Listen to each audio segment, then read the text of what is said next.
Party కుటుంబ సభ్యులందరికీ పేరు పేరున ధన్యవాదాలు తెలియజేస్తా ఉన్నాను. అలాగే ములుగు నియోజకవర్గం మారుమూల ప్రాంతం. ఈ మారుమూల ప్రాంతం నుంచి ఒకంటేనే సీతక్క అంటేనే ములుగు అనేటువంటి వాదం తీసుకొచ్చేసి ఈ రోజు ములుగు నియోజకవర్గంలో ఉన్న కార్యకర్తలందరూ అహర్నిశలు 24 గంటలు పనిచేసి ఇవాళ అత్యధిక మెజార్టీ ఇచ్చిన కార్యకర్తలంతా ఇక్కడ వేదిక ముందున్నారు.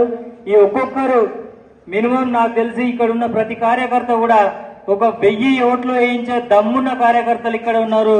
ప్రతి గ్రామంలో ఒక టీమ్ గా ఏర్పడి ప్రతి కార్యకర్త నేనే నిలబడ్డా. మన బలరాం నాయక్ అన్న కూడా మన ప్రాంతానికి అభివృద్ధి చేసిండు.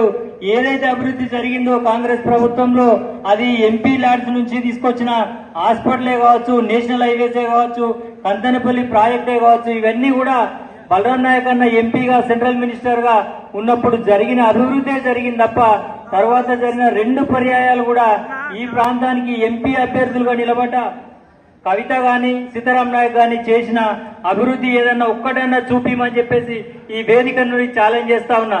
మీరందరూ కూడా చెప్పొచ్చు, గుండె మీద చేసుకొని చెప్పొచ్చు, టీఆర్ఎస్ ప్రభుత్వంలో ఎంపీ కవిత గారు కనీసం తట్టడు మట్టి కూడా ఈ ములుగు నియోజకవర్గానికి ఇయ్యలేదు.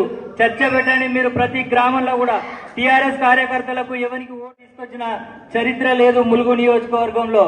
రేపు పొద్దున రాబోయే కాంగ్రెస్ ప్రభుత్వం సెంట్రల్లో కూడా నిన్నటి దాకా ఇది నియంత ప్రభుత్వం జరుగుతోంది, బీజేపీ ప్రభుత్వం.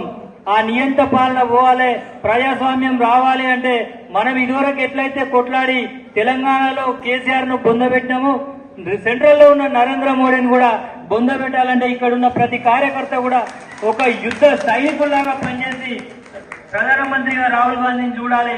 అదేవిధంగా బలరాం నాయక్ అన్నను మళ్లీ సెంట్రల్ మినిస్టర్ గా ఈ ప్రాంత అభివృద్ధి జరిగే విధంగా మనందరం కూడా కష్టపడి పనిచేస్తే తప్పకుండా రానున్న రోజుల్లో మొన్న జరిగిన ఎలక్షన్లు 34,000 వస్తే ఈసారి 50,000 టార్గెట్ పెట్టుకొని చేసి పార్టీని పునర్నిర్మాణం పేరుతో ముందుకు తీసుకెళ్లి రేపు వచ్చే ఎన్నికల్లో పార్లమెంట్ అభ్యర్థిగా బలరాం నాయక్ అన్న గారిని అత్యధిక మెజార్టీతో గెలిపిస్తామని చెప్పేసి ఈ సభాముఖంగా తెలియజేస్తూ ముగిస్తా ఉన్నాను. ధన్యవాదాలు.